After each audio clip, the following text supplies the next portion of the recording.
Hello అండి, welcome back to my channel home style cooking. ఈరోజు video వచ్చేసి సేమియా ఉప్మా వెజిటేబుల్స్ వేసి చేయబోతున్నాను. ఓకేనండి. ఫస్ట్ వచ్చేసి స్టవ్ ఆన్ చేసుకొని కడాయి పెట్టుకోండి. కడాయిలో ఒక 2 టేబుల్ స్పూన్స్ ఆయిల్ యాడ్ చేసుకోండి. ఆయిల్ హీట్ అయిన తర్వాత జీలకర్ర వేసుకోవాలి. జీలకర్ర వేసుకొని అండ్ పచ్చిమిర్చి, ఆనియన్స్ వేసుకోవాలి. ఈ రెసిపీలో వచ్చేసి నేను వెజిటేబుల్స్ వేసుకుంటున్నానండి. మీరు ఏ వెజిటేబుల్స్ అవైలబుల్ ఉంటే ఆ వెజిటేబుల్స్ వేసుకోవచ్చు. ఓకేనండి. జీరా, ఆనియన్ వేసుకున్న తర్వాత పచ్చిమిర్చి వేసుకోవాలి. ఓకేనండి. పచ్చిమిర్చి, ఆనియన్స్ రెండు కొంచెం బాగా ఫ్రై అయిన తర్వాత క్యారెట్, ఆలుగడ్డ వేసి కలుపుకోవాలి. టొమాటోస్ కూడా వేసుకోవాలి.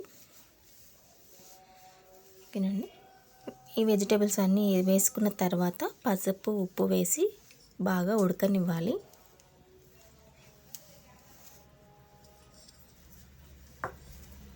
బాగా కలుపుకోవాలండి. పసుపు, ఉప్పు వేసి బాగా ఉడికిన తర్వాత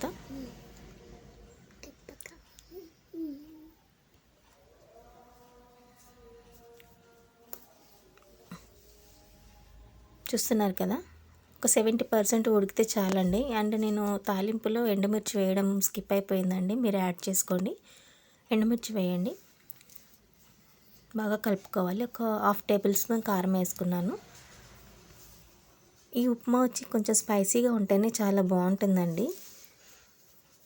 ఓకేనా. కారం వేసిన తర్వాత ఒక 2 మినిట్స్ అలా ఫ్రై అవ్వనివ్వండి. నేను ఒక గ్లాసు సేమియాకి 2 గ్లాసుల వాటర్ యాడ్ చేసుకున్నాను. ఓకేనండి. వాటర్ బాగా మసిలిన తర్వాత మనం సేమియా అనేది యాడ్ చేసుకోవాలి. చూస్తున్నారు కదండి, వాటర్ బాగా మరుగుతున్నాయి. ఇలా మరిగేటప్పుడు మనం ఏదైతే తీసుకున్నామో క్వాంటిటీ సేమియా అది యాడ్ చేసుకోవాలి. వేసుకొని బాగా కలుపుకోవాలి. కొంచెం హై ఫ్లేమ్ పెట్టుకోండి మరిగేటప్పుడు. చూస్తున్నారు కదండి, వాటర్ బాగా మరుగుతున్నాయి. అండ్ ఈ రెసిపీ వచ్చేసి మనం వేడిగా కన్నా కూడా కొంచెం చల్లగా చల్లారిన తర్వాత అయితే చాలా టేస్టీగా ఉంటుంది. తప్పకుండా ట్రై చేయండి. ఎలా వచ్చిందో మీకు ఈ వీడియో కనుక నచ్చినట్లయితే సబ్స్క్రైబ్, లైక్ చేయండి. అండ్ ఏమైనా డౌట్స్ ఉంటే కామెంట్స్లో చెప్పండి. చూస్తున్నారు కదా, లాస్ట్లో వచ్చేసి కొత్తిమీర యాడ్ చేసుకోవాలి. అండ్ పెప్పర్ పౌడర్ వేసుకోవాలండి. పెప్పర్ వేయడం వల్ల బాగుంటుంది టేస్ట్ వచ్చేసి. నేను ఒక పించ్ ఆఫ్ వేసాను, ఒక 1/2 టీ స్పూన్ వేసాను. 1/2 టీ స్పూన్ కూడా ఉండదండి, కొంచెం వేసుకున్నాను. వేసి బాగా కలుపుకోండి. టేస్ట్ మాత్రం చాలా బాగుంటుందండి. మనం బ్రేక్ఫాస్ట్ కింద, ఈవినింగ్ స్నాక్ కింద పిల్లలకి పెట్టచ్చు. ఓకే, తప్పకుండా ట్రై చేయండి. అండ్ ఇందులో మనము కావాలంటే పల్లీలు, పప్పులు అవి కూడా యాడ్ చేసుకోవచ్చు ఆయిల్ వేసేటప్పుడే. ఓకేనండి. చూడండి, వాటర్ మొత్తం పోయేంత వరకు బాగా కలుపుకోవాలి.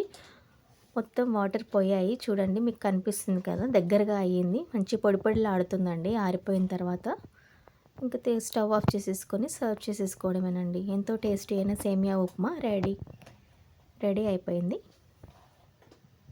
ఈ వీడియో కనుక నచ్చినట్లయితే నాకు లైక్ ఇవ్వండి, కామెంట్స్ చెప్పండి. Thank you for watching.